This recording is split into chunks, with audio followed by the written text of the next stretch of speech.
Welcome to নোমারিক father and sons. আমরা এখন আছি সিলেট শহরে।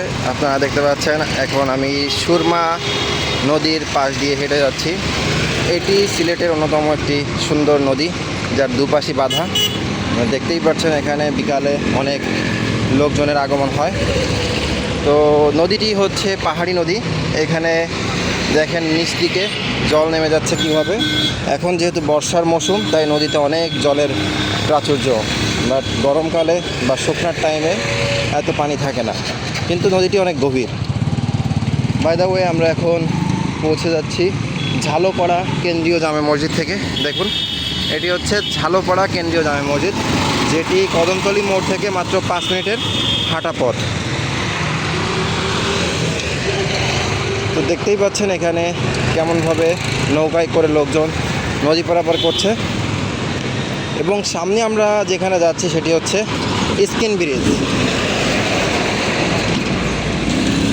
স্কিন ব্রিজের বৈশিষ্ট্য হচ্ছে এটি লাল কালারের, এবং ব্রিটিশ পিরিয়ডে যখন ইস্পাত দিয়ে ব্রিজ তৈরি করা হতো সেই সময়ে একটি নির্মাণকৃত ব্রিজ। দেখেন এখানে একটি ঘাট দেখা যাচ্ছে, যেখানে অনেক ধরনের মানুষ যাতায়াত করছে নৌকায় করে। আই থিঙ্ক এটা পর্যটনের জন্য না, এটা জাস্ট মালামাল বহনের জন্য। এবং সিলেট শহরের ভেতরে এভাবেই অসংখ্য ঘাট নির্মাণ করা হয়েছে স্নান করার জন্য। বাই দ্য ওয়ে, সিলেট শহরকে অনেকে প্রাচ্যের নগরী অথবা লন্ডনও বলে থাকেন, কারণ এখানকার ম্যাক্সিমাম বাসিন্দা কোথাও না কোথাও লন্ডনের সাথে কানেক্টেড এবং লন্ডনে থাকেন বা কাজকর্ম করেন, যার কারণে এখানকার লোকজন এই জায়গাকে লন্ডনই বলেই ডাকে, বা লন্ডন স্থান, অনেকে লন্ডন স্থানও বলে থাকে। তো চলুন আমরা দেখে আসি আজকের লন্ডন স্থান। তো এতক্ষণ ধরে আমরা যে ঘাটটা দেখতে পাচ্ছিলাম, এটাই সেই ঘাট যেটা পার করে ওপারে গেলেই সিলেট শহরের দেখা মিলবে। এখানে আই ডোন্ট থিঙ্ক সো, এটা একটা মন্দির হয়তো। এখন দূরে দেখা যাচ্ছে এই যে সিলেট শহর, আর এই যে সুরমা নদী।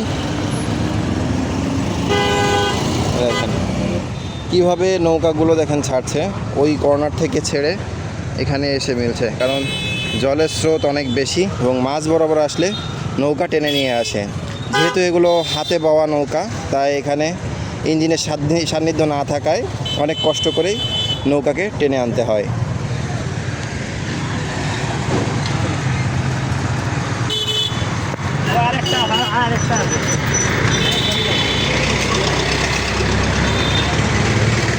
তো চলুন আমরা এখন যাব স্কিন ব্রিজের উদ্দেশ্যে।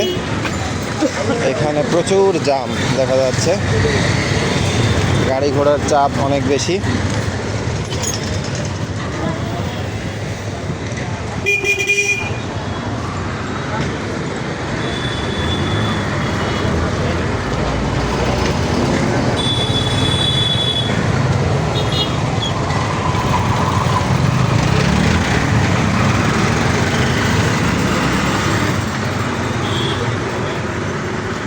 তো এখন আমরা যে পাড়ার ভিতর দিয়ে যাচ্ছি, এই পাড়ার নাম হচ্ছে ঝালোপাড়া।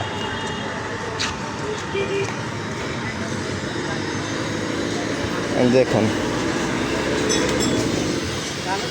সিলেট শহরের গাড়ির পার্টস এবং বিভিন্ন ধরনের হ্যাভি ওয়েটেড কাজের জন্য এই এরিয়া প্রসিদ্ধ, আই থিঙ্ক সো।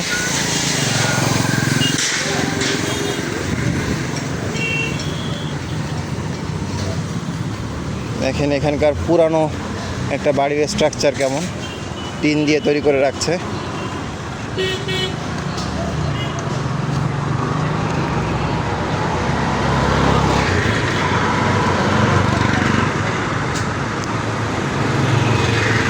আমরা কিন্তু এখন সবথেকে বিজি এরিয়াতে অবস্থান করছি সিলেট শহরের। তারপরেও দেখেন এখানে যথেষ্ট ক্লিন করে রাখছে, এবং প্রতিদিন রাতের বেলায় সিটি কর্পোরেশনের যত পরিষ্কার কর্মী আছে তারা কিন্তু শহরটাকে পরিষ্কার করে রাখে। এরপর হয়তো আমরা আপনাদেরকে দেখাতে পারবো বান্দরবান শহর। বান্দরবান শহরের বৈশিষ্ট্য অনেক সুন্দর, ওখানেও বৃষ্টির আধিক্য বেশি এই সময়ে, কিন্তু রাস্তাঘাট অনেক সুন্দর এবং নিট অ্যান্ড ক্লিন করে রাখে সিটি কর্পোরেশন। তো আজকে আমরা এখনও স্কিন ব্রিজ খুঁজে পাইনি। সামনে একটা মোড় দেখা যাচ্ছে, হয়তো ওখানে স্কিন ব্রিজ। চলুন যাওয়া যাক। তো দেখতেই পাচ্ছেন এখানকার সেই অতি আকাঙ্ক্ষিত স্কিন ব্রিজের অবস্থা। এখানে গাড়ির থেকে মানুষের হাঁটা মানুষের সংখ্যায় অনেক বেশি। আই থিঙ্ক ব্রিজটা অনেক জনবহুল এলাকায় পরিণত হয়ে গেছে। এখানে দেখেন ফল ফলালি আম, হরেক রকমের আম এবং সিমের বীজ, বাদাম, পেয়ারা, ডুমুর, অনেক কিছুই দেখা যাচ্ছে। বাট এমনটা হবে আমি আশা করিনি। এখানে গাড়ির তুলনায় মানুষের সংখ্যাই বেশি। যাই হোক, তো এটা হচ্ছে শহরে ঢোকার এন্ট্রি পয়েন্ট। তো এরকম 2 থেকে 3টা ব্রিজ আছে যেটা সুরমা নদীকে ক্রস করে মেইন শহরে ঢুকেছে। তো চলেন আমরা শহরে গিয়ে দেখাবো আপনাদেরকে যে সিলেট শহর কেমন দেখতে।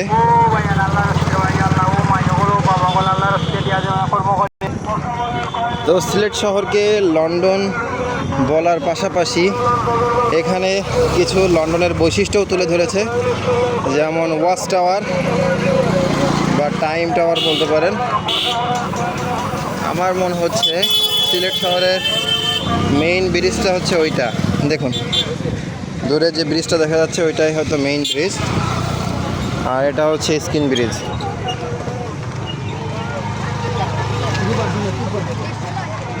দেখেন কত সুন্দর দেখা যায়।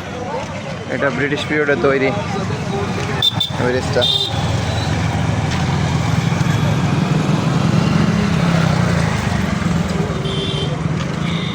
ওইটা ওই ব্রিজের নাম কি? ওইটা সেলফি ব্রিজ। ওটা সেলফি ব্রিজ, এটা হচ্ছে স্কিন ব্রিজ। ভালো, নামগুলো অনেক সুন্দর ওয়েস্টার্ন স্টাইলে।